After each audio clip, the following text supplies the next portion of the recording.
आया सबका?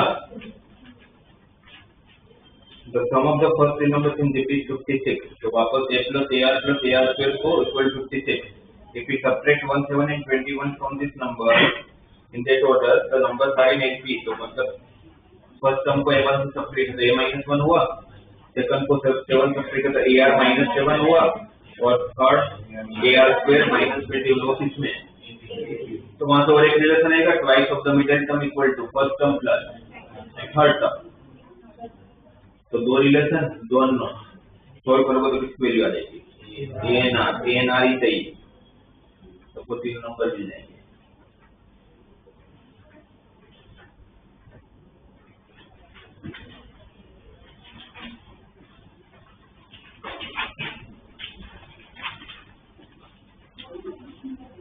ये आप लोगों में से जिसको दो काम तुमको मिलकर नेक्स्ट क्लास में दिखाएंगे पूरा करके.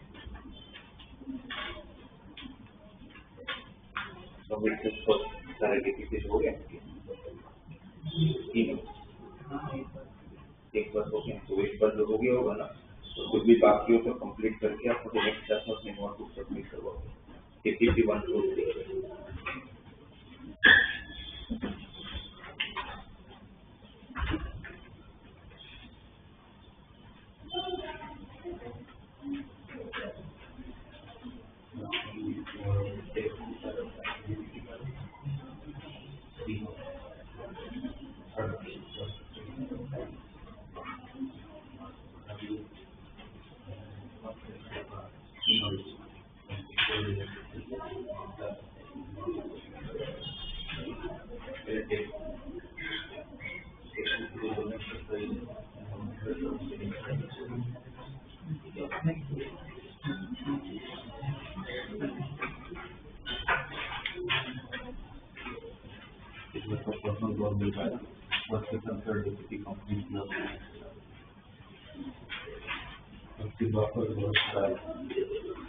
आपने डीपीपी कर लिया पूरा?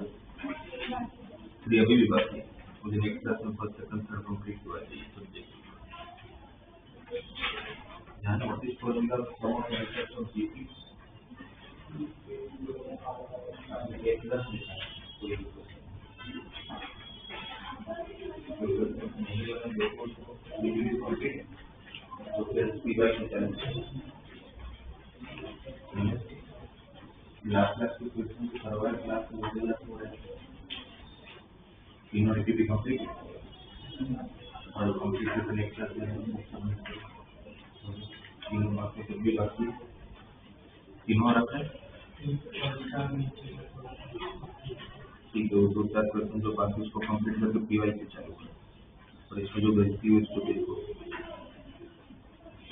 उसका बेसिक कंप्लीट होता है. जो आपकी नई टेक्स्ट है उसकी नेक्स्ट क्लास में चाहिए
नहीं आएगी तो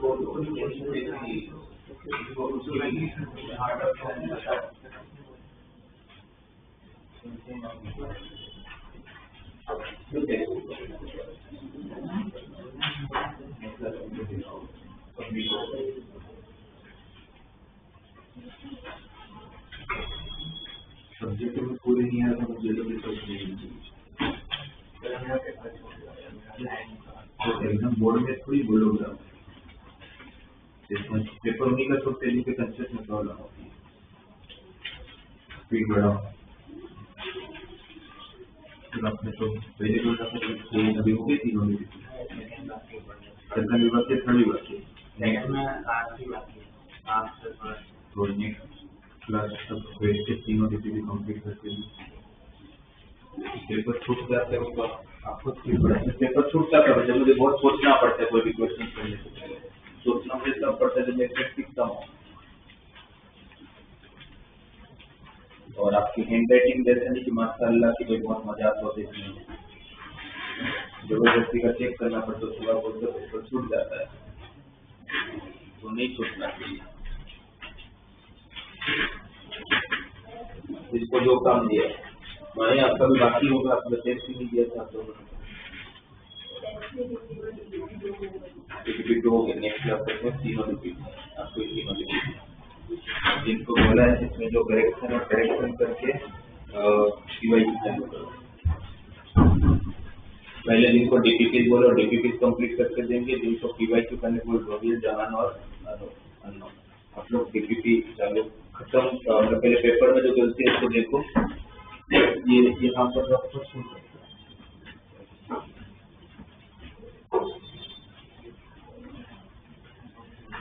मैंने अपना काम सीक्वेंस सीरीज के लिए कर लिया पहले आप लोग डीपीपी अच्छे से कंप्लीट कर बिकॉज आप लोगों को करवाए हुए क्वेश्चन जब दूसरे दिन पूछे जाते हैं फ्राइडे मैंने करवाया सैटरडे आपको पूछा तो भी नहीं बन रहा है दिखता है कि आप लोगों का यहाँ समझ में भी आ जाता होगा तो आपको लगता है कि हमें याद रह जाता है याद कुछ नहीं होता जब प्रैक्टिस नहीं करो तो भूल जाओगे प्रैक्टिस की कमी है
दोनों साइड दो इक्वल है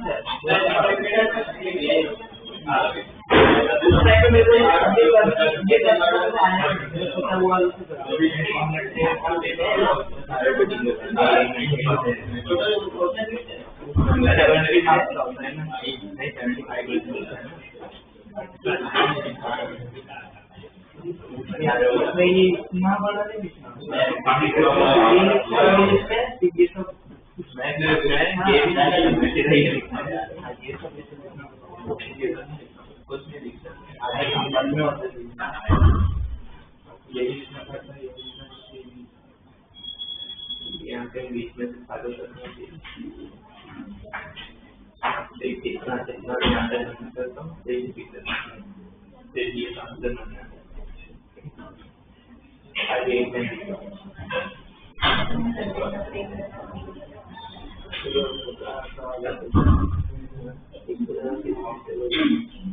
छोटे मिस्टेक पूरा आंसर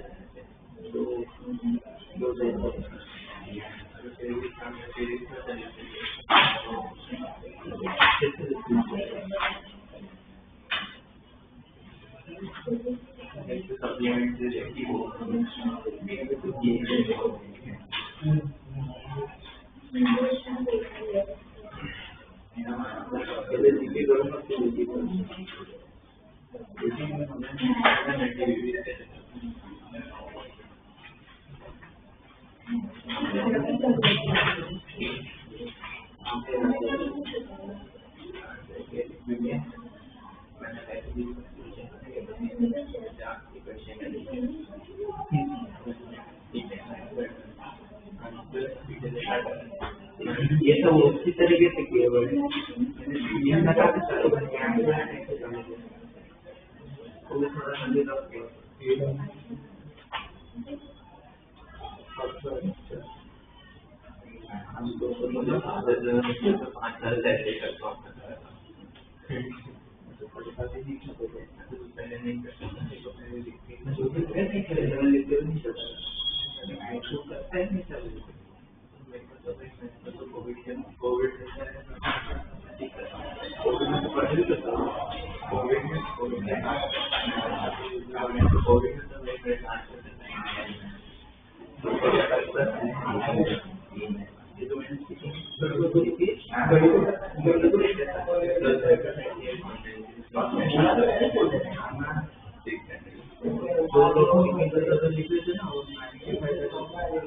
मेरे से करता था पूरा 3 महीना पूरा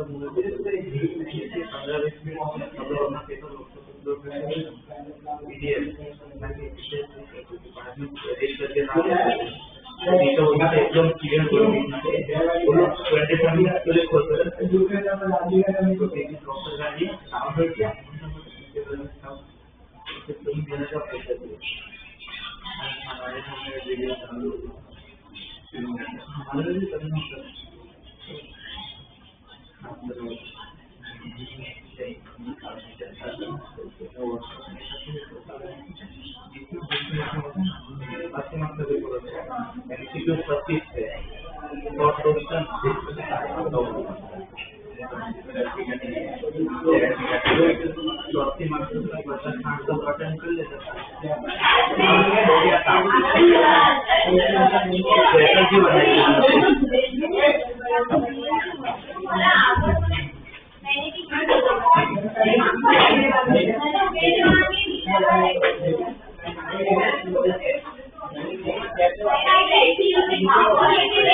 ये लास्ट क्लास में हमने कंसर्वेशन ऑफ मोमेंटम वो पार्ट स्टडी किया था, प्रॉब्लम्स भी अलग अलग किए थे, ठीक है। अपना एक लास्ट टॉपिक बचा है इसका, वो हमें स्टडी करना है, ठीक है। तो हम रोटेशन पे आ जाएंगे। टॉपिक लिखो कोलिजन।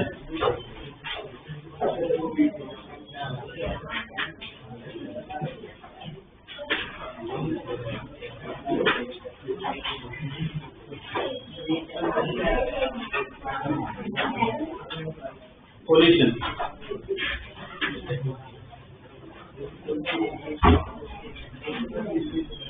ओके।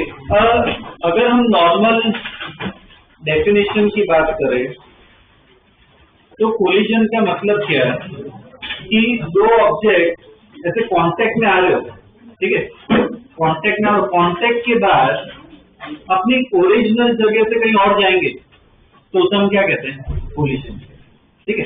फिजिक्स में हमें कोलिजन का डेफिनेशन बहुत ध्यान से समझना है।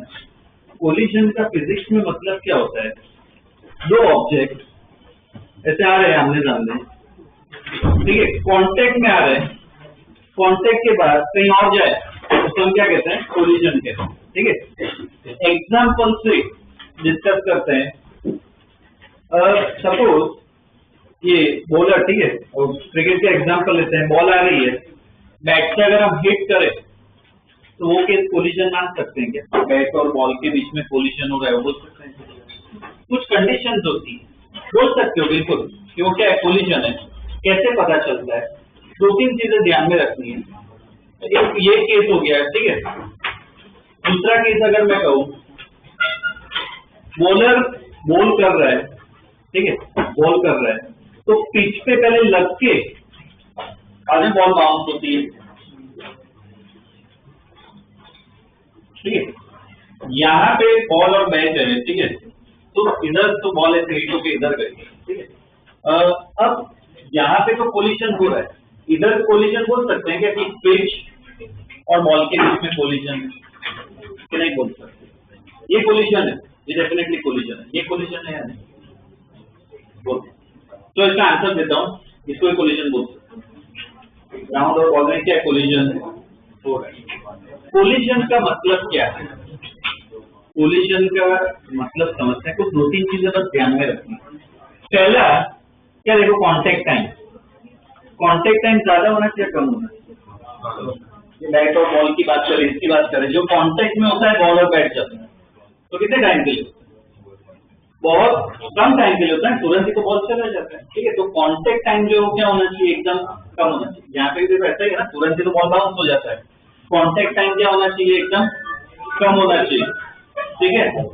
और दूसरा पार्ट क्या ध्यान रखना है, जो चेंज होता है, बॉल जैसे इधर आ रहा था, तो अब कांटेक्ट के बाद मतलब आफ्टर कोलिजन कहीं और ही जाएगा ऑब्जेक्ट, मतलब पहले इधर आया था, देखो कांटेक्ट के बाद क्या अचानक इधर आया, अचानक चेंज होना चाहिए, तो भी हम क्या कहते हैं, कोलिजन। इधर भी देखो, बॉल पहले इधर नीचे आ रहा था, कोलिजन के बाद अचानक क्या है, ऊपर गया, ठीक है, उस टाइम क्या कहते हैं, कोलिजन, ठीक है। एक और एग्जाम्पल, सपोज मेरे पास बॉल है, बॉल से मैं बॉल पे फेंक रहा हूँ, बाउंस होकर बॉल आ रही है मेरे हाथ में, ठीक है, कोलिजन बोल सकता हूँ। ये क्राइटेरिया मैंने बताया, एकदम कम टाइम के लिए होना चाहिए कांटेक्ट, और अचानक की बॉल में क्या है, चेंज आना चाहिए ऑब्जेक्ट में, तो ये भी क्या कोलिजन बोल सकते हैं ना। पहले बॉल इधर जा रहा था, अचानक लग के क्या इधर आ गया, क्या बोल सकते हो, कोलिजन, ठीक है, कोलिजन। ये ऐसे क्या कहते हैं, शायद ऐसा कोई वो देखा हो, काफी सारे तो ऐसे वो ऐसा केस होता है, सपोज एक पेंडुलम है, उसको ऐसे रख रहा हूँ, इसको मैं छोड़ू तो इसके बाद टकराएगा, ये इधर जाता है, इसमें कोलिजन बोल सकते हैं। जैसे कोलिजन अचानक क्या ट्रांसफर होता है ना, ठीक है, बिल्कुल है, कोलिजन का केस है। तो हमें ये सब स्टडी करना है, कोलिजन कि उसमें क्या होता है, उसका फिजिक्स कैसा होता है, ठीक है ना, ये इंपॉर्टेंट है। कंपेरेटिव पॉइंट ऑफ व्यू से अगर देखो, काफी इंपॉर्टेंट है। एनसीईआरटी में कम दिया हुआ है, लिखवाने वाला पार्ट में अभी करवा दूंगा, ठीक है, वो थियरी वाला पार्ट तो कवर हो जाएगा, वो बाद में एनसीईआरटी का देखने की जरूरत नहीं है, इसमें से आराम से कर सकते हो। पर कॉम्पिटिटिव पॉइंट ऑफ व्यू से देखें तो थोड़ा और एक्स्ट्रा भी हमें स्टडी करना है, तो मैं पूरा मिक्स ही तुम्हें स्टडी कर रहा हूँ। और ये पार्ट पूरी जो थियरी लिखवाऊंगा तो तुम स्कूल की एग्जाम में भी आराम से, ठीक है। अब कोलिजन पढ़े ना, उससे पहले एक छोटा सा डेफिनेशन पढ़ना जरूरी है, तो इसमें ही लिखो, डेफिनेशन लिख लो, impulsive force, impulsive force,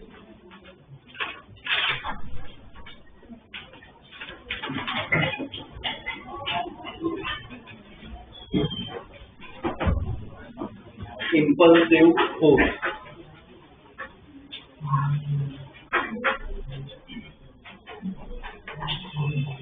impulsive force, ठीक है।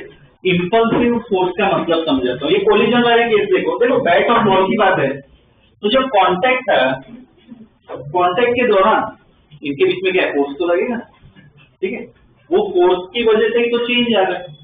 तो ये कांटेक्ट के दौरान जो फोर्स लगता है, उस फोर्स को हम क्या कहते हैं, इंपल्सिव फोर्स। कोलिजन में जो फोर्स लगता है ना, उसे क्या कहते हैं, इंपल्सिव फोर्स, ठीक है। बताओ, इंपल्सिव फोर्स कम टाइम के लिए लगता है, ज्यादा टाइम के लिए लगता है, क्या कम टाइम के लिए लगता है। इसकी वैल्यू क्या लगती है, मैग्नीट्यूड ज्यादा होता है, कम होता है, मतलब जैसे बैट बॉल पे जो फोर्स लगाता है, क्या लगता है, वो हाई फोर्स होता है, बहुत छोटा फोर्स, बहुत हाई फोर्स होता है, उसकी वैल्यू बहुत हाई होती है, बहुत कम टाइम के लिए लगता है, पर वो वैल्यू बहुत हाई होती है उस फोर्स की। तुम बॉल को जब फेंक रहे हो वॉल पे, तो जो कोलिजन होकर आता है ना, बहुत ज्यादा फोर्स लगता है, बोले बहुत कम टाइम के लिए लगता है, तो बहुत ज्यादा फोर्स लगता है। ऐसे फोर्स को हम क्या कहते हैं, इम्पल्सिव फोर्स। ठीक है, तो कोलिजन में हमेशा कौन से फोर्स लगते हैं? ठीक है, आपने बात करके मारा सर, ये आप क्यों दें? लिखो statement, the force which act, the force which acts for relatively short period of time, force which acts for relatively short period of time and has a high magnitude and has a large magnitude, high लिखा तो भी चलेगा, large magnitude, okay, the large magnitude is called an impulsive force, is called an impulsive force, is called an impulsive force. ठीक है, force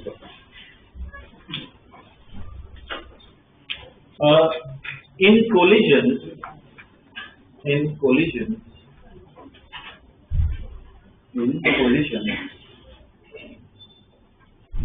impulsive forces act in collision. Impulsive forces act between the objects. Impulsive forces act between the objects. Which change the momentum. Which change the momentum. Will change the momentum. Okay, ये क्या था, impulsive force. Okay, अब collision का मतलब समझते हैं। ठीक है, उसकी इक्वेशन आएगी, वो सब स्टडी करेंगे। कोलिजन का मतलब क्या होता है, एक डायग्राम से समझते हैं। दो पार्टिकल ऐसे, दो बॉल है, ऐसा मान सकते हो, ब्लॉक भी बना सकते हो, डजंट मैटर।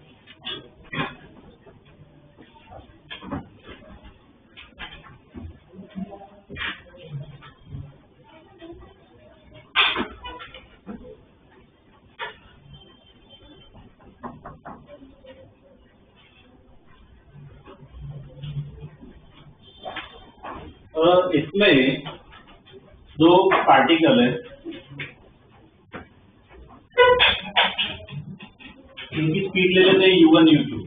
ठीक है, अब कोलिजन हो रहा है तो u1 ज्यादा ही होना चाहिए u2 से, तभी कोलिजन होगा। ठीक है, वरना तो हो नहीं सकता। तो मान लो बाय डिफॉल्ट u1 क्या ज्यादा है u2 से।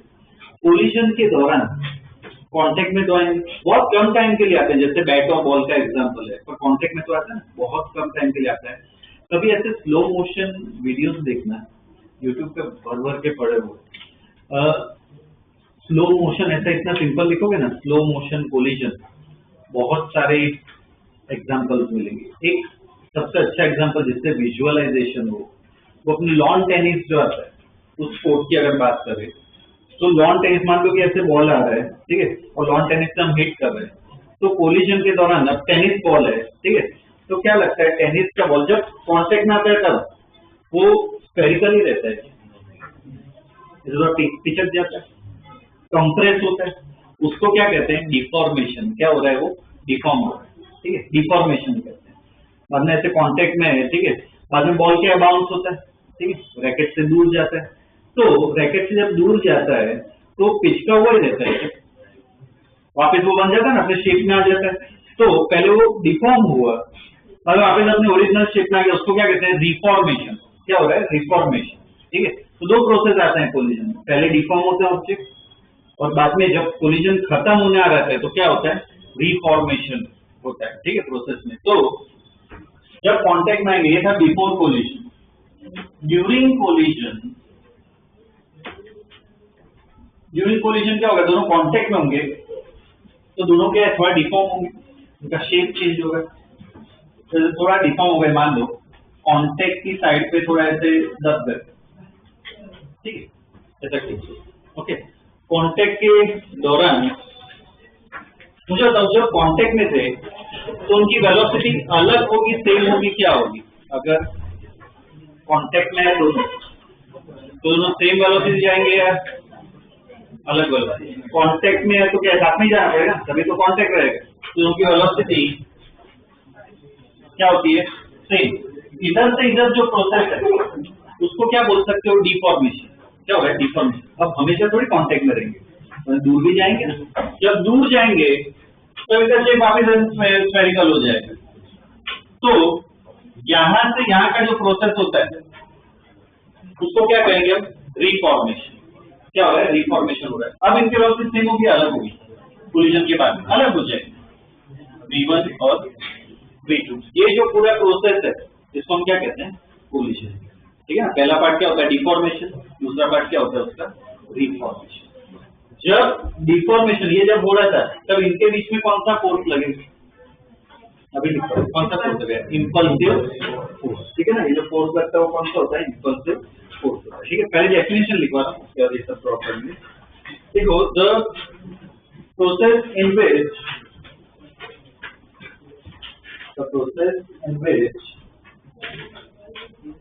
impulsive force, the process in which the impulsive force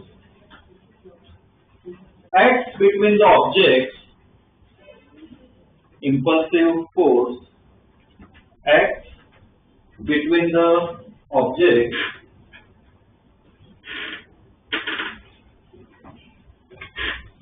the process in which impulsive force acts between the object and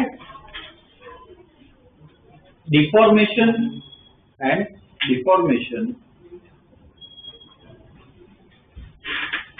occurs initially.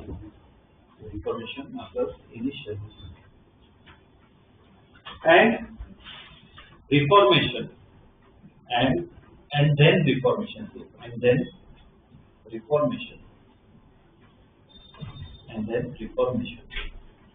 is called collision. ठीक है ना? उसको क्या है? कोलिजन बोलता है। ठीक है, ये एग्जाम्पल क्या लिख सकते हो कि बैट हिटिंग अ बॉल है ना, वो एक एग्जाम्पल ले सकते हो। बैट हिटिंग अ बॉल,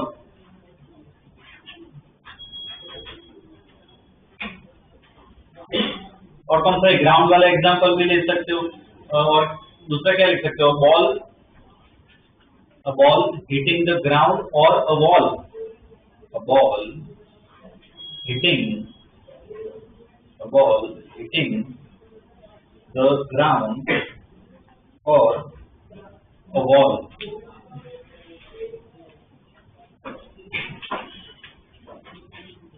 ठीक है, ये क्या हो गया? एग्जाम्पल हो गए। ठीक है ना? कोलिजन। ओके, अब इसमें इसकी थोड़ी फिजिक्स इक्वेशन वो सब स्टडी करेंगे। ये ना डायग्राम थोड़ा और है ना, स्टडी कर लेते हैं, बाद में ड्रॉ कर लो। इसमें बस ये पार्ट स्टडी करना है। इधर मुझे ना एफबीडी ड्रॉ करना है। एफबीडी ड्यूरिंग कॉन्टैक्ट, मतलब यहाँ पे मुझे दोनों का एफबीडी बनाना है। तो इधर साइड पे बना रहे हैं, यहाँ पे कॉन्टैक्ट ऐसे थोड़ी पार्ट से ऐसा फ्लैट कर सकते हो, कोई डिफॉर्म हो गया। ठीक है, एफबीडी पहले का क्या होगा? नीचे है जी, ग्राउंड के साथ कांटेक्ट में नॉर्मल लगेगा, यहाँ पे M2 जी, इधर दूसरा नॉर्मल, और कोई फोर्स लगेगा, इनके बीच में भी नॉर्मल लगेगा कांटेक्ट से। ठीक है, इस पे इस तरफ, इस पे यहाँ पे। ठीक है, अब डायग्राम ड्रॉ करना है। देखो कैसे ड्रॉ करना है वो भी बता रहा हूँ। पहले ड्रॉ करोगे, उसके नीचे ये ड्रॉ करना है, उसके बाजू में ये करो, और ये वाला आपके वाला उसके नीचे। ठीक है ना? जैसे प्रॉपर लाइन में ड्रॉ करो। और इतना तुम्हें साइड पे लिखना है, ये सब तोड़ने से कौन से फोर्स इंपल्सिव है, कौन से नॉन इंपल्सिव, वो भी लिख दो, ठीक है सब।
चलिए रो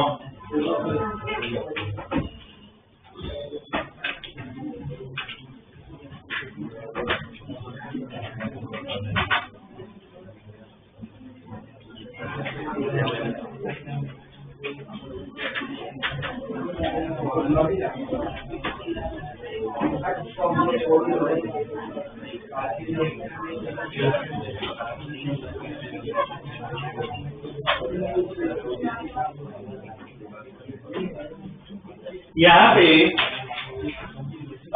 mg n1 और n2 mg n1 और n2 ये फोर्स इंपल्सिव है क्या? कोलिजन में काट लेंगे बोलो वेट n1 n2 जिसका कोई मतलब नहीं है, मेन किसके वजह से हो रहा है n, तो ये जो फोर्स है वो इंपल्सिव नहीं है, तो ऐसे फोर्स को क्या कहते हैं? Non impulsive.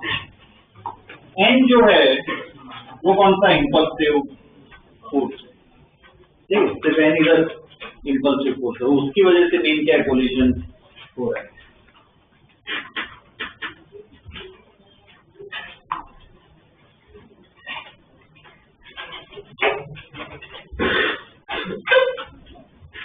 ठीक है,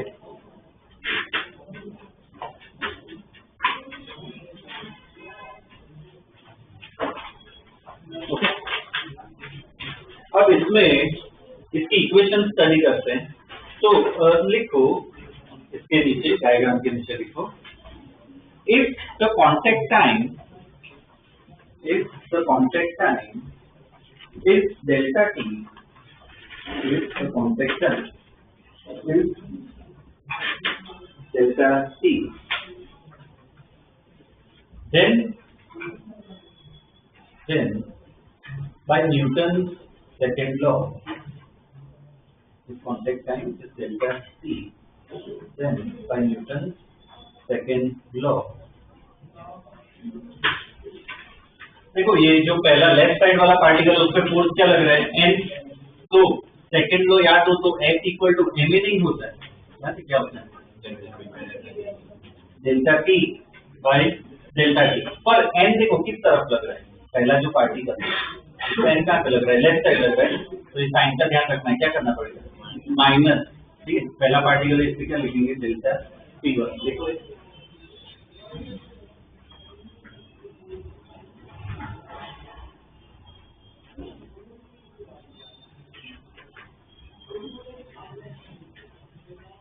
देखिए सिमिलरली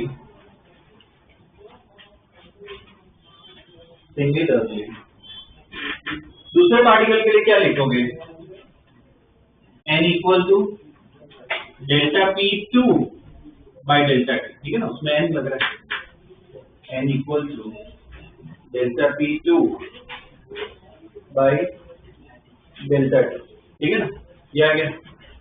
अब क्या करो, दोनों को अगर ऐड कर देते तो क्या होगा, ये कैंसिल हो जाएगा, जीरो हो जाएगा, ये जीरो होगा तो ये दोनों भी क्या हो जाएंगे ओवरऑल जीरो, ठीक है, नीचे लिखो therefore delta P1 plus delta P2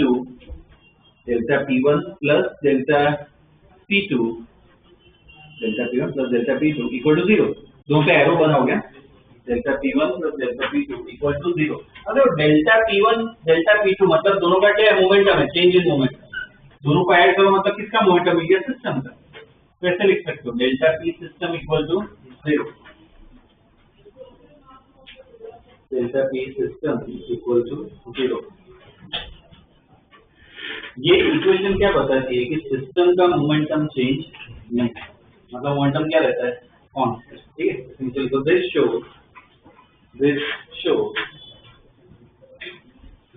that the momentum of the system, this shows that the momentum of the system is constant during collision. Momentum of the system is constant during collision, ठीक है। इसका मतलब देखो क्या लिख सकते हो, ऐसा भी लिख सकते हो इसको, Pi इक्वल टू Pf, मतलब जो शुरुआत में मोमेंटम होगा वो क्या होगा, फाइनल होगा, लिखो इस पे बॉक्स बना, Pi equal to Pf, Pi equal to Pf, ठीक है ना, जो शुरुआत में मोमेंटम होगा बिफोर कोलिजन वही क्या होगा आफ्टर कोलिजन, ठीक है। मान लिखो कंक्लूजन में, this is called conservation of momentum, this is called conservation of momentum, this is called conservation of momentum, ठीक है, ये हो गया, ठीक है। एक और डेफिनेशन लिखवा रहा, वो है ना एनसीईआरटी में दिया और तो प्रॉब्लम्स में हमें काम आएगा, ठीक है, तो वो लिख के रखो, नेक्स्ट इसमें कंडीशन नहीं लिखना, ठीक है। एक और definition, coefficient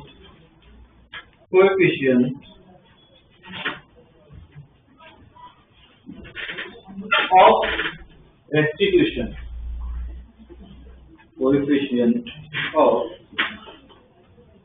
restitution, coefficient of restitution, RESTITION,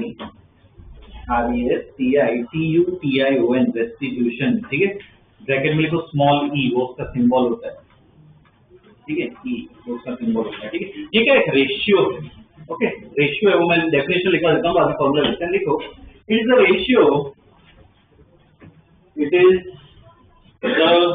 ratio of velocity of separation, it is the ratio of velocity of separation to the velocity of approach. Velocity of separation to the velocity of approach. Velocity of separation to the velocity of approach. ठीक है, उसे भी coefficient of restitution कहते हैं. Symbol क्या है? E. उससे ना फॉर्मूला देखो बना सकते हो. क्या होता है? Velocity of separation upon velocity of approach. तो दो वर्ड है इधर, सेपरेशन और अप्रोच. मुझे बताओ अप्रोच कौन सा पार्ट स्टडी करेंगे, बिफोर कोलिजन या आफ्टर कोलिजन? अप्रोच की अगर मैं बात करूं, बिफोर कोलिजन ना, तभी तो कोलिजन होगा, अप्रोच कर रहे हैं. ठीक है, और सेपरेशन कब होता है? कोलिजन के बाद होता है. तो वेलोसिटी ऑफ सेपरेशन मतलब क्या? उनका डिफरेंस. तो जो हमने फाइनल डायग्राम बनाया था वो आफ्टर कोलिजन वाला, उसने क्या वेलोसिटी ली थी? v1 v2 ली थी. तो सेपरेशन अगर लिखना हो तो कैसे लिखते हैं? v2 minus v1. ठीक है, और अप्रोच लिखना हो, अप्रोच में कौन ज्यादा होगा? u1 ज्यादा होगा. तो इधर नीचे क्या आना चाहिए? u1 minus u. ठीक है, इस पे बॉक्स बना दो. ये कोएफिशिएंट ऑफ रेस्टिट्यूशन कहते हैं. E equal to v2 minus v1 upon u1 minus u2. ठीक है, इसमें ना एक चीज ध्यान रखना, बाजू में लिख लेना, यहाँ पे ना साइन कन्वेंशन बहुत जरूरी, मतलब प्लस माइनस का ध्यान रखना. ठीक है, तो बाद में लिख लो, use sign convention, use sign convention.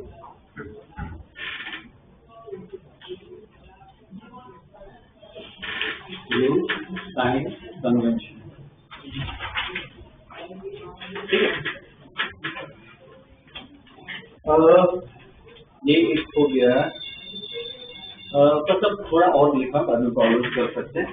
Collision जो होता है ना, कोलिजन के टाइप्स आते हैं, वो टाइप से हमें पता होना चाहिए, वो प्रॉब्लम्स में दिया होता है. ठीक है, वो टाइप से एक बार पढ़ लेते हैं, बाद में प्रॉब्लम्स कर पाएंगे. लिखो types of collision. Types of collision. Types of collision. पहला लिखो इलास्टिक कोलिजन. पहला क्या है? Elastic collision.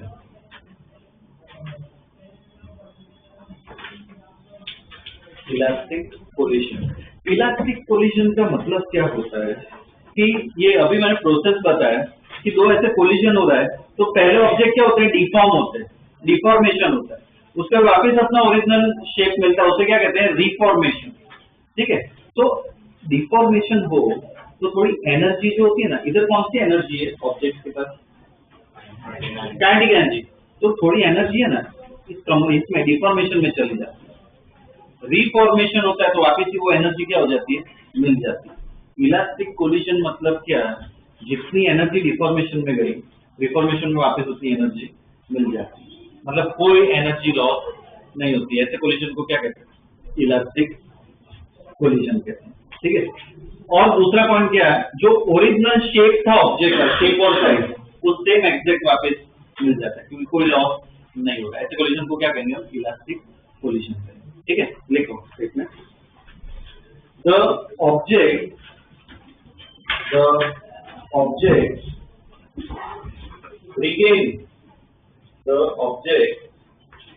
regain their original shape and size. Objects regain their original shape and size after collision. Their original shape and size after collision. Okay. There is no loss of energy. There is no loss of energy. ठीक है ना? Energy loss नहीं होती है. अब इसमें momentum क्या होता है? कंजर्व रहता है. ठीक है ना? देखो कोलिजन कोई भी टाइप का हो, मोमेंटम हमेशा क्या रहेगा? कंजर्व. क्योंकि मोमेंटम क्या है? अंदर के फोर्स की वजह से रहता है, बाहर पे डिपेंड नहीं करता है. ठीक है, कोलिजन तो सॉरी मोमेंटम क्या रहेगा, कंजर्व ही रहेगा, मतलब P I equal P F तो हर जगह लगा ही सकते हैं, ठीक है। तो वो भी एक लिखो next statement, momentum is conserve, momentum is conserve, momentum is conserve, ठीक है। काइनेटिक एनर्जी कंजर्व होगी क्या कि नहीं होगी, इधर और कोई एनर्जी नहीं है, सिर्फ काइनेटिक एनर्जी है, तो मैं बोल सकता हूँ कि बिफोर और after collision kinetic energy same रहती है, तो इनके लॉस ही नहीं हो रहे, बोल सकते हो, ठीक है। वो भी लिख लो, kinetic energy is conserve, kinetic energy, kinetic energy is conserve, Ki equal to Kf, kinetic energy is conserve, ठीक है, Ki इक्वल टू Kf, ठीक है।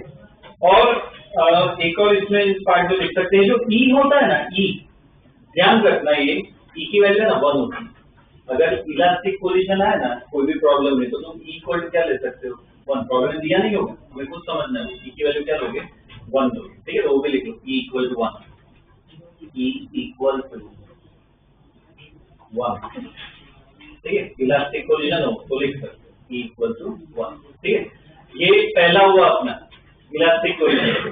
दूसरा लिखो, दूसरा इन इलास्टिक पोजीशन, दूसरा लिखो in elastic position. In elastic position तो क्या प्रैक्टिकल केस हो गया। अगर हम माइक्रोस्कोपिक लेवल पे देखें ना, तो कोलिजन में कुछ ना कुछ लॉस होता ही है, जो डिफॉर्मेशन होता है, रिफॉर्मेशन उतना 100% कभी नहीं होता है, थोड़ी एनर्जी चली ही जाती है, ठीक है। इसलिए कभी नोट किया हो तो ऐसे कोलिजन करो, या सिंपल तुम्हें कहूँ, ये अगर एक एग्जांपल तुम्हें कहूँ, चलो एक क्रिकेट वाला एग्जांपल ले लेते हैं, बैट और बॉल है, ठीक है। तो ये देखा तो यूज्ड बैट जो होती है वो पता है एकदम स्मूथ थोड़ी होती है, उसमें क्रैक्स और वो सब आते हैं, कहाँ से है, कोलिजन से ही तो है, बॉल के साथ कोलिजन हुआ तो क्रैक कहाँ से है, जो एनर्जी थी वो कहाँ चली गई, ऑब्जेक्ट के अंदर, मटेरियल के अंदर चली गई, डिफॉर्मेशन में चली गई, अब वो क्रैक वापस थोड़ी आएंगे, रिफॉर्म थोड़ी होगा। तो ऐसे कोलिजन को क्या कहते हैं, इन इलास्टिक कोलिजन, की उसमें कुछ ना कुछ क्या लॉस होता है। और प्रैक्टिकली दुनिया में जितने भी कोलिजन होते हैं सारे कौन से होते हैं, इन इलास्टिक, इलास्टिक नहीं, ठीक है। देखो इसमें statement, the objects do not regain, the objects do not regain their original shape and size, the objects do not regain their original shape and size after collision, the objects do not regain the original shape and size after collision, ठीक है, full stop. There is some permanent deformation. There is some permanent deformation. There is some permanent deformation. ठीक है, ये ध्यान रखना है, okay. Momentum conserve होगा कि नहीं, मतलब P I equal P F लिख सकते हैं क्या, तो इसमें एनर्जी लॉस हो रही है, P I equal to P F लिख सकते हैं कि नहीं, P I equal to P F, अभी मैं बता, P I equal P F क्या ना, एनर्जी से लेना देना ही नहीं, इंटरनल अंदर अंदर ही हो रहा है ना, तो कोई भी हो, इलास्टिक इलास्टिक कोई भी कोलिजन, मोमेंटम क्या रहेगा, P I equal P F लगा ही, ठीक है। तो वो भी momentum is conserve, momentum is conserve, momentum is conserve, ठीक है। मोमेंटम क्या है, कंजर्व रहेगा, okay. P I equal P F, momentum is conserve, P I equal to P F, P I equal to P F, ठीक है। Kinetic energy conserve होगी क्या, loss होगा इसमें तो है ना, देखो kinetic energy is not conserve, kinetic energy is not conserved, kinetic energy is not conserve. ठीक है, तो इसमें मतलब क्या होगा, लॉस होगा कुछ ना कुछ। लॉस को कैसे लिखते हैं यहाँ पे वो भी देख लेते हैं। ठीक है, इसमें लिख लो, कंट्रीब्यूशन में लिख लो, loss in energy, loss in energy कैसे लिखते हैं, लॉस को डेल्टा ई लिख लेते हैं। Loss in energy delta equal to क्या लिख सकते हैं, K I minus K F. Delta E equal to कैसे लिखोगे, के आई माइनस के एफ। देखो इसमें आई माइनस एफ क्यों करते हैं, शुरुआत में एनर्जी ज्यादा होगी, लॉस होगा बाद में तो कम होगी। ठीक है, इसलिए क्या लिखते हैं, K I minus K F लिखते हैं। ठीक है, लॉस इन एनर्जी। और इसमें ना ई की वैल्यू फिक्स नहीं होती है, और तुम इतना डेफिनेटली बोल सकते हो, ई की वैल्यू है ना 0 से 1 के बीच में होता है, ये लिख सकते। ठीक है, ई की वैल्यू क्या होगी, 0 से 1 के बीच में होगी।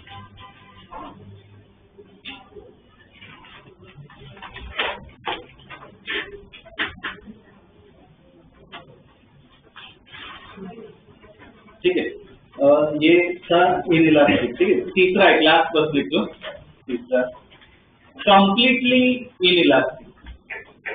Completely inelastic, completely inelastic collision.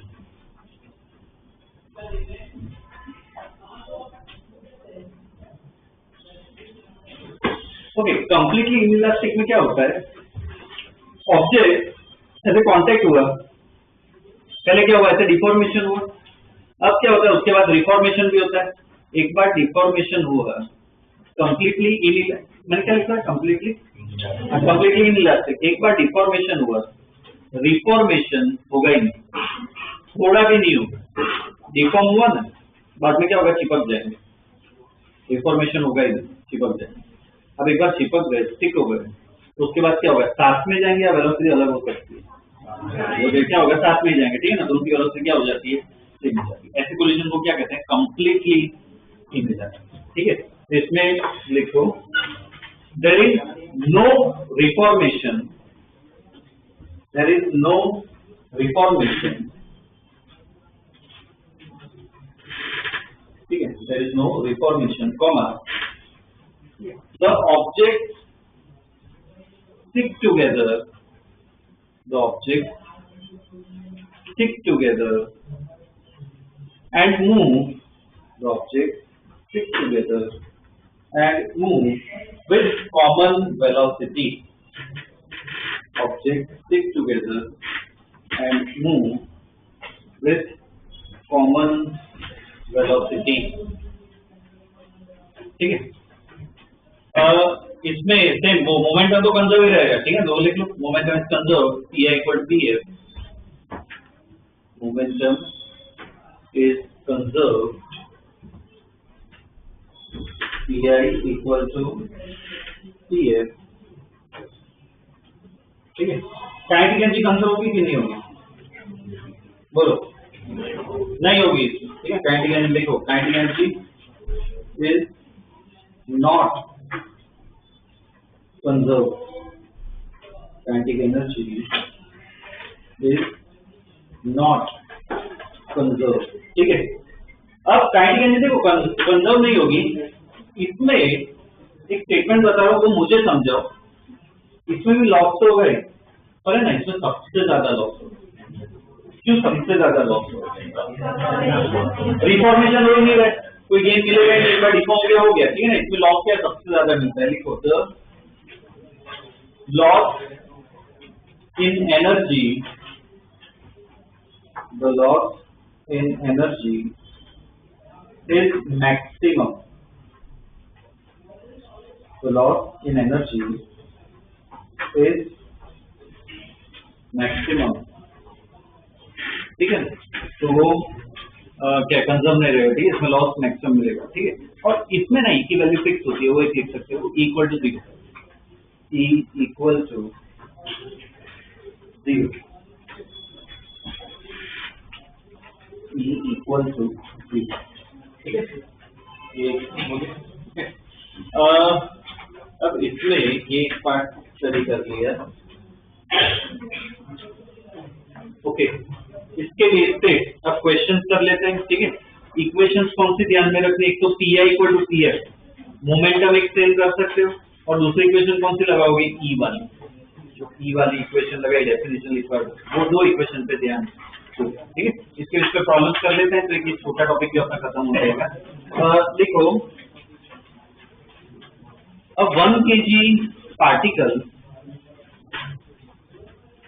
a 1 kg particle is moving with 4 meters per second. A 1 kg particle is moving with 4 meters per second. Is moving with 4 meters per second towards a 2 kg particle, towards a 2 kg particle, towards a 2 kg particle at rest, towards a 2 kg particle at rest. ठीक है, तो find their velocities after collision, find the velocity after collision and the loss in energy, and the loss in energy, ठीक है। अब पहला problem है, तो शुरुआत वाला पार्ट साथ में करते हैं। देखो, इसमें दो पार्टिकल्स, ऐसे दो ऑब्जेक्ट ले सकते हैं, बना सकते हो, ठीक है। इसमें डायग्राम से ध्यान देना, डेटा लिखना जरूरी है। पहला 1 kg पार्टिकल है, दूसरा 2 kg पार्टिकल। 1 kg पार्टिकल कितनी स्पीड से आ रहा है, 4 की स्पीड से आ रहा है। इसकी तरफ दूसरा वाला क्या किया,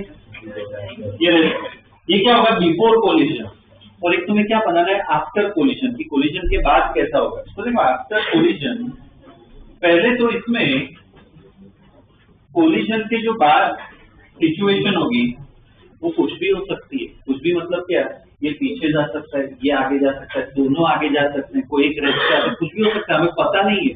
तो ऐसे केस में क्या करो, मान लो कि दोनों आगे ही जा रहे हैं, सॉल्व होने के बाद अपने आप हो जाएगा, वो दोनों आगे ही जा रहे हैं। 1 kg की स्पीड v1 ले लेते हैं, 2 kg की कुछ v2 ले लेते हैं, ठीक है, कोई भी ले सकते, मान लो आगे ही जा रहे हैं, सोल्यूशन में अपने आप हो जाएगा, ठीक है ना। ये सब बेसिक डायग्राम होगा, तो प्रॉब्लम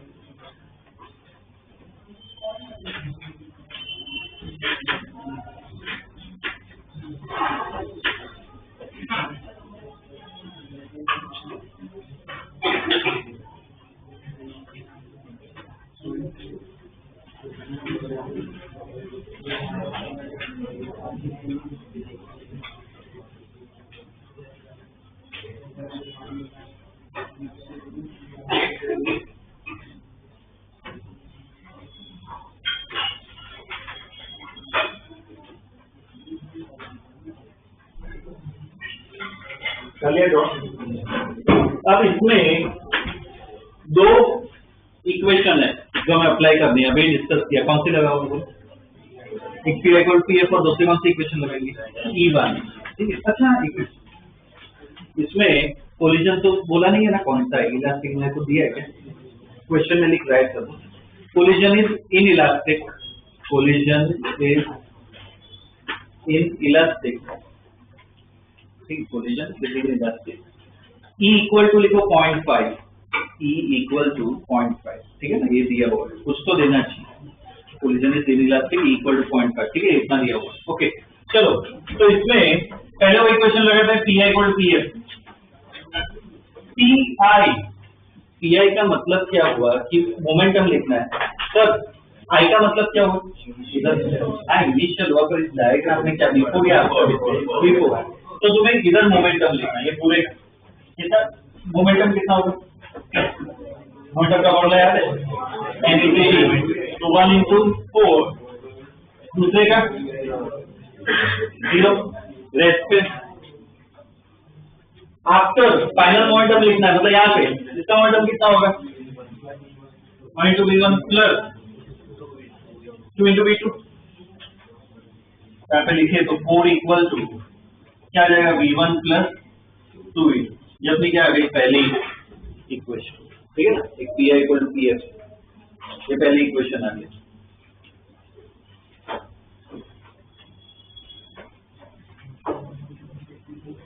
ठीक है, 4 equal equal to V1 plus 2V2, ठीक है पहली क्वेश्चन। दूसरी कहां से लिखेंगे, E से।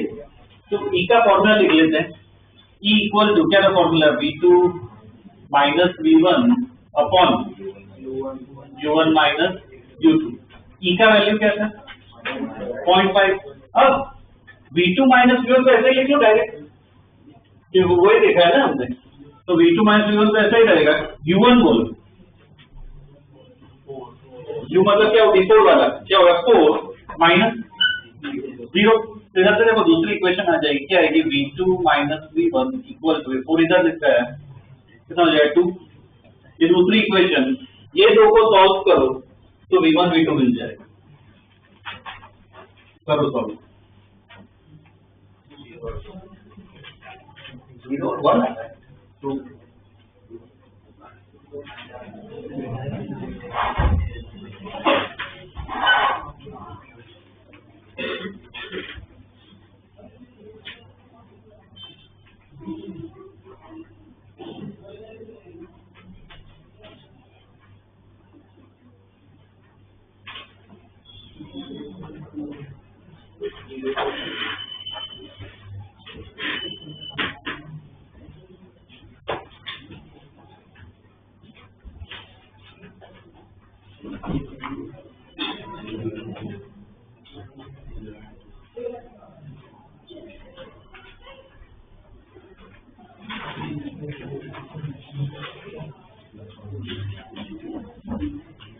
क्या है V1 क्या है 0 और V2 2 मीटर्स पर सेकेंड।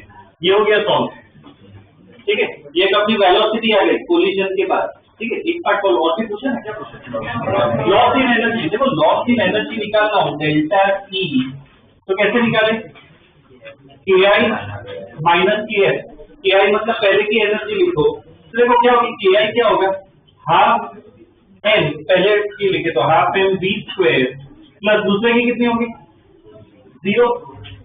यहाँ पे ध्यान दो सर, KI जो है वो क्या लिखा, KI मतलब बिफोर वाला दिख रहा है, तो half m v square plus दूसरे की तो 0 जो है इस पे माइनस, अब इसकी लिखनी है KF, तो KF की क्या होगी हाफ m, कितने आए अपने V1 0 plus half m V2 square, ठीक है ना। ये सॉल्व करोगे कितना होगा, मन में भी कर सकते हो कितना, क्या आएगा 8 माइनस ये कितना होगा, ये तो 0 हो गया, ये कितना होगा 4, तो क्या आएगा अपना फाइनल लॉस कितना आएगा 4, ठीक है। फिर लॉस क्या आया 4 जूल लॉस हुई एनर्जी, ठीक है। ऐसा ये क्वेश्चन अलग अलग आ सकते हैं, ठीक है।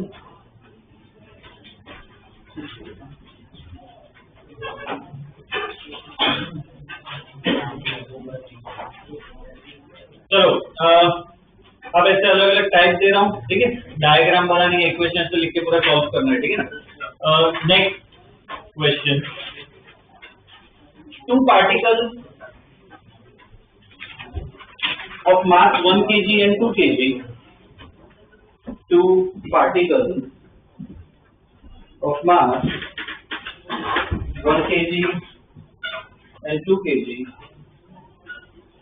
2 particles of mass 1 kg and 2 kg are moving towards each other. 1 kg and 2 kg are moving towards each other, are moving towards each other with speed 3 meters per second and 6 meters per second respectively. 3 meters per second and 6 meters per second respectively. Okay. Full stop. Find their final velocity. Find their final velocity if the collision. Find their final velocity if the collision is completely elastic. If the collision is completely elastic, ठीक है, inelastic नहीं है, elastic. इधर लिख दिया हुआ, ठीक है। देखो सॉल्व पे खुद ही ट्राई करो, मुझे ना डायग्राम बस कोई ढंग से बना के बताओ, डेटा जो डेटा है वो ढंग से लिख के बताओ मुझे, बिफोर और आफ्टर।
डायग्राम कैसा होगा इसमें, बिफोर में जो कैसा होगा, आमने सामने आ रहे हैं, 1 kg वाला तो इस तरफ जा रहा है 3 से 8, तो 2 kg वाला यहाँ पे आना चाहिए, ऐसा होना चाहिए डायग्राम। आफ्टर कोलिजन, ध्यान रखना इधर, after collision same, after collision में नहीं पता है, कुछ भी हो सकता है, कोई स्टॉप हो सकता है, दूर जा सकते हैं, दोनों इस तरफ जा सकते हैं, कुछ भी हो सकता है, तो सेम ऐसे ही लो V1 भी, ठीक है ना, ऐसे ही लेके चलो, कर लो सॉल्व। अच्छा ई क्या दोगे, ई की वैल्यू नहीं दी है, क्या लोगे 1 है ना, लेफ्ट लिख दिया 1, करो ट्राई करो पूरा कर लो।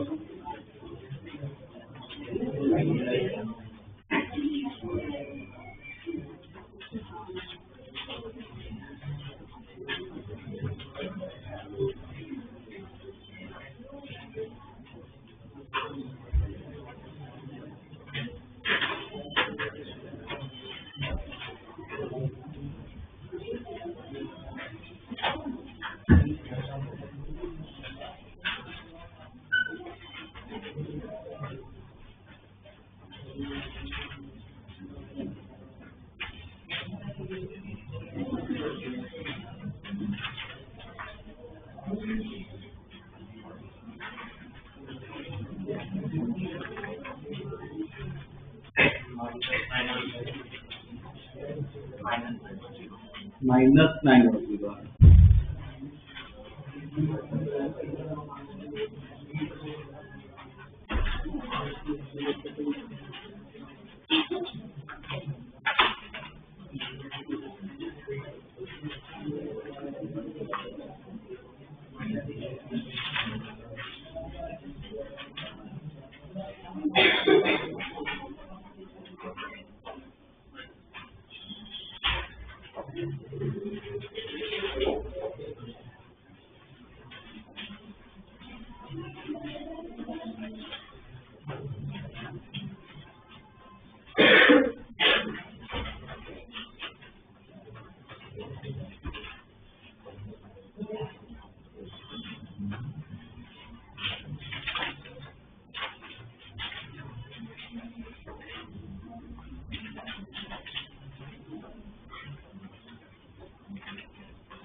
ओके देखो इसमें मिस्टेक दिख रही है थोड़ी, ध्यान रखो। इसलिए ऐसे भी ये क्वेश्चन दिया कि मुझे देखना था वो मिस्टेक होगी नहीं, हुई है कुछ स्टूडेंट से, हुई है, एक्सपेक्टेड है, तो ध्यान रखना, ठीक है।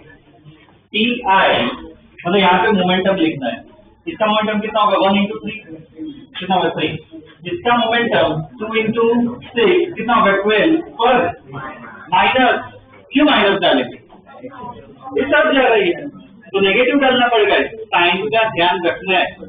तो 3 minus 12 इक्वल टू टी है, इसका लिखे 1 into V1 plus 2 into V2, तो ये इक्वेशन क्या हो जाएगी -9 equal to V1 plus 2V2 है ना, ये पहली equation -9 equal to V1 plus 2V2। Similarly यहाँ पे E की वैल्यू, यहाँ पे E की वैल्यू क्या होगी 1, V2 और V1 तो यही रहेंगे, U1 बोलो, U1 कितना होगा 3 माइनस U2 बोलो -6, U2 क्या लेना है -6, ठीक है। तो इधर से दूसरी इक्वेशन क्या है V2 minus V1 equal to, ये पूरा कितना हो जाएगा 9, ये दूसरी इक्वेशन, ठीक है, ये पहली और ये दूसरी इक्वेशन कर लो सॉल्व।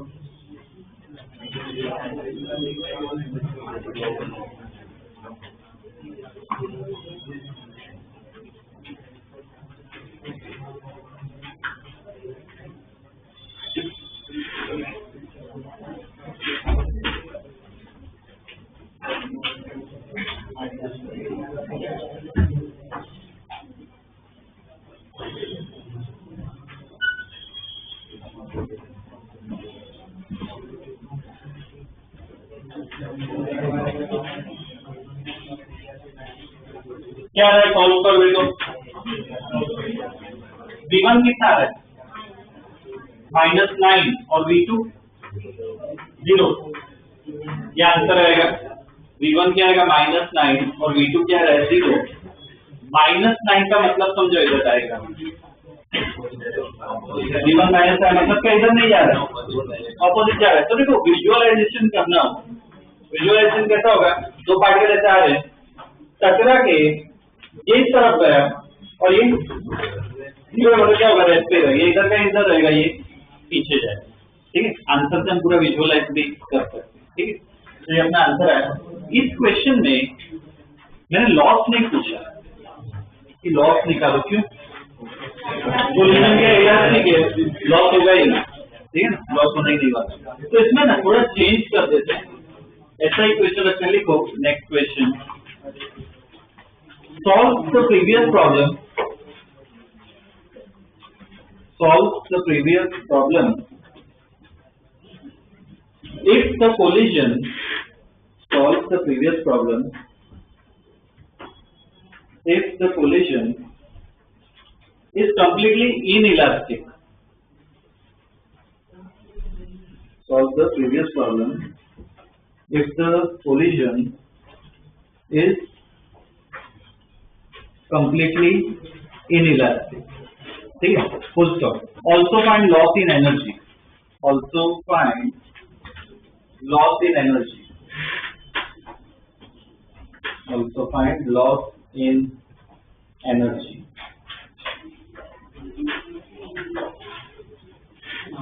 ठीक है, करो ट्राई करो।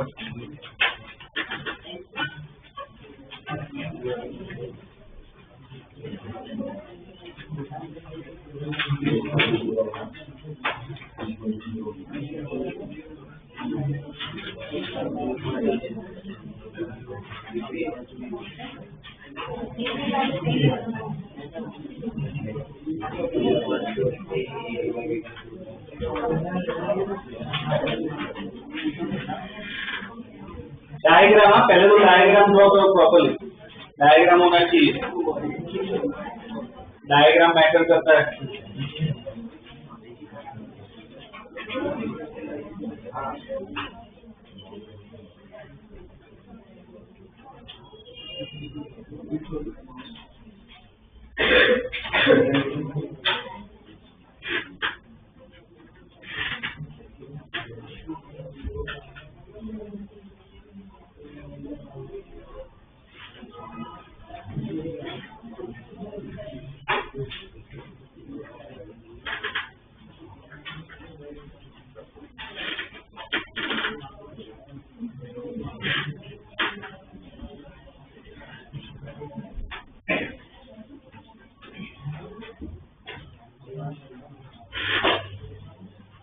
डायग्राम कैसा होगा इसमें? देखो ये 3 ये ऐसे आमने सामने आ रहे हैं, ठीक है, कंप्लीटली इन इलास्टिक दिया है, तो बताओ डायग्राम आफ्टर का डायग्राम कैसे बना? दोनों क्या कांटेक्ट में ही रहेंगे? कांटेक्ट में ही रहेंगे, तो V1 V2 लिखो क्या?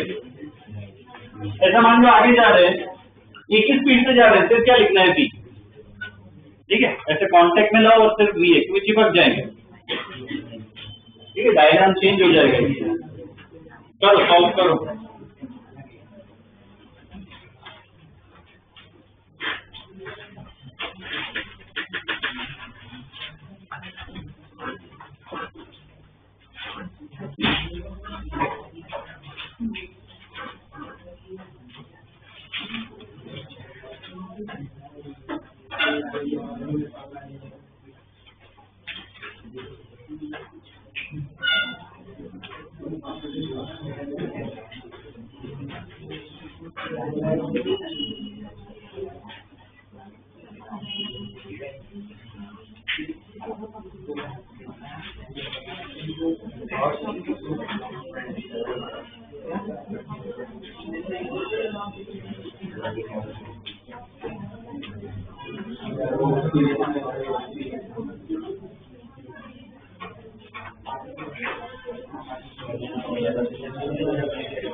निकल आइए भाई।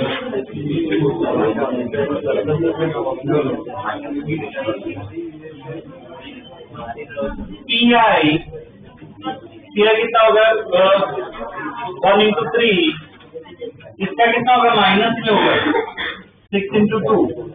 PF अगर देखे, PF में देखो दोनों की सेम स्पीड, तो मोमेंटम कैसे लिखेंगे 1 into V, दूसरे का कितना होगा 2 into V, तो कितना हुआ -9 = 3V, तो देखो V डायरेक्ट ही आ गया -3 मीटर्स पर सेकेंड, मतलब -3 है, इसका मतलब कि वो आगे नहीं जाएंगे, तो चिपक जो गए पर पीछे जाएंगे, ठीक है, ये -3 ये दिखा रहा है। E की इक्वेशन लिखे क्या इसमें? E की इक्वेशन लिखनी है नहीं, कुछ टाइम ही नहीं आएगा, इसको सॉल्व करोगे कुछ टाइम ही नहीं आएगा सॉल्व कर, ये 0 हो रहा है, तो यहाँ पे एक इक्वेशन लिखने की जरूरत नहीं, ठीक है, पर ये पूछा है लॉस निकालना है, लॉस कैसा आएगा KI माइनस KF, तो इसमें पूरा कैलकुलेट करना पड़ेगा। KI पहले वाले की कितनी होगी 12N into 3 स्क्वायर प्लस दूसरे पार्टिकल की कितनी होगी 12N into 6 स्क्वायर, ये पूरा अपना KI होगा, माइनस KF करना है, KF क्या होगा हाफ। अब देखो दोनों सेम वेलोसिटी से जा रहे हैं, तो मास डायरेक्ट ही ऐड कर सकते हो, कितना होगा 3 और V अपना आ गया है -3, उसका स्क्वायर 3 स्क्वायर, ये कर लो सॉल्व, देखो कितना आ रहा है, कितना आ रहा है 27 जूल, ये लॉस आ रहा है अपना।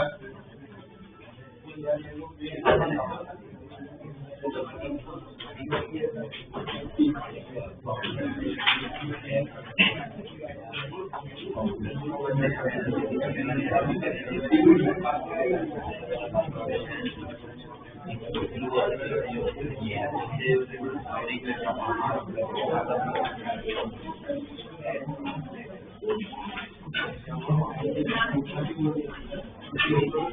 है, तो ऐसे ही इनइलास्टिक अलग अलग टाइप आ सकते हैं। नेक्स्ट क्वेश्चन लिखो। नेक्स्ट क्वेश्चन लिखो, two identical particles,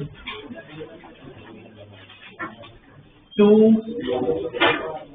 identical particles move towards each other, two identical particles move towards each other with speed 2 meters per second and 4 meters per second. Move towards each other with speed 2 meters per second and 4 meters per second. ठीक है, सोचो। Find their final velocity. Find their final velocity. Find their final velocity. If the collision is completely elastic. If the collision is completely elastic. ठीक है ना, elastic है collision. Okay, same अब ये पूरा अपने आप करो, ठीक है ना, डायग्राम में बनाओ, ये करो। बस इधर मुझे ये बताओ, मास नहीं दिया हुआ है, क्या करोगे? एम ले लो, है ना, आइडेंटिकल है, एम ले लो।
कौन बोला ये?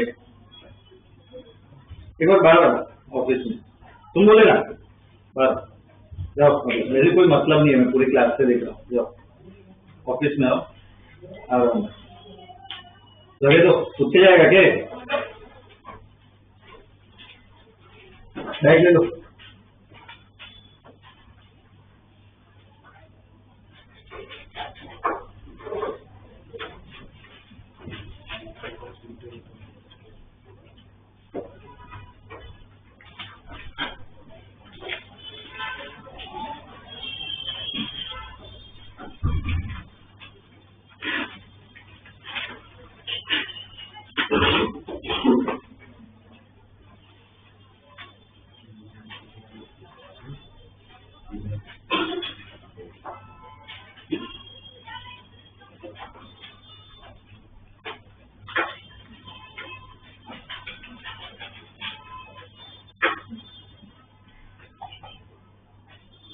आंसर में वो देखो, वेलोसिटी एक्सचेंज हो गई क्या? देखो आंसर जो सॉल्व करो उसमें वो देखो कि वेलोसिटी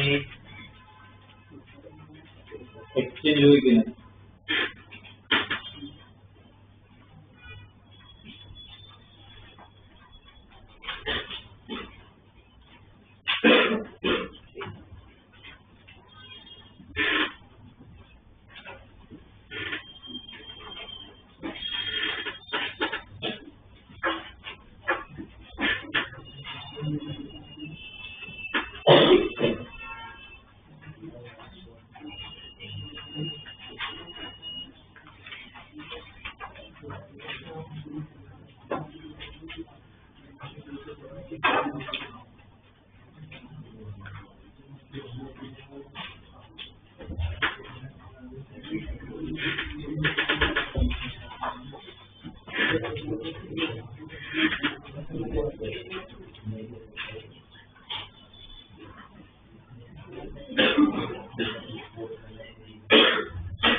PI इनिशियल मोमेंटम यहाँ का कर देंगे, इसका मोमेंटम देखो, इसका कितना होगा 3, इसका मोमेंटम कितना होगा -12।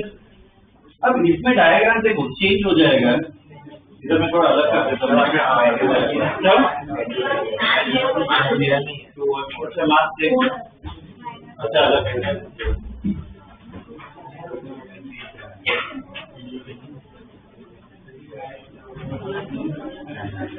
ये मार्क सेम है, ये 2 है, ये 4 दिया हुआ है।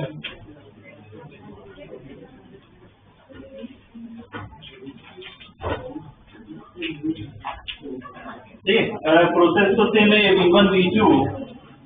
तो पहले का मोमेंटम कितना होगा 2 है, दूसरा कितना होगा -4 है। TF अगर लिखे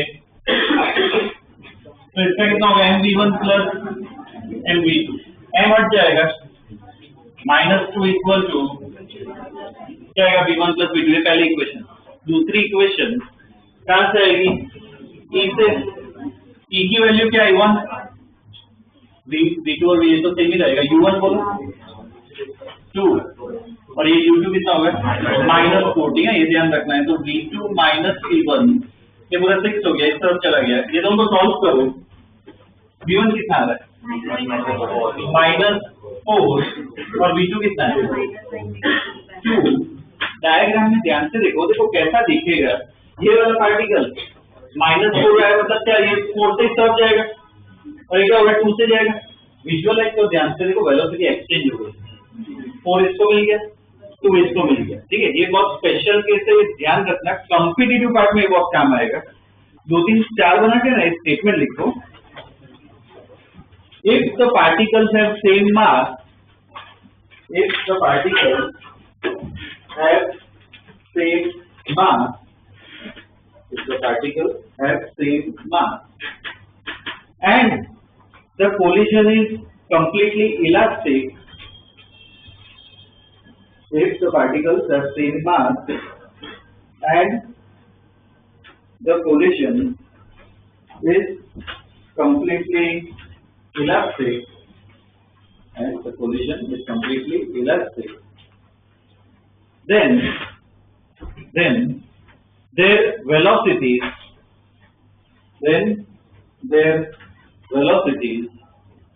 are interchanged, then their velocities are interchanged after collision, then the velocities are interchanged after collision। ठीक है, ये ध्यान रखना है। ओके, ये डायग्राम जो यहाँ पे ड्रॉ किया हुआ है, बिफोर और आफ्टर, ये U1 है, U2 है। कोलिजन के बाद इसको क्या U2 मिल जाएगा, तो U1, ठीक है ना, ये ऐड कर दो जनरल फॉर्म। ठीक है, नेक्स्ट क्लास में ऑब्लिक कोलिजन, अलग टाइप का कोलिजन पढ़ेंगे।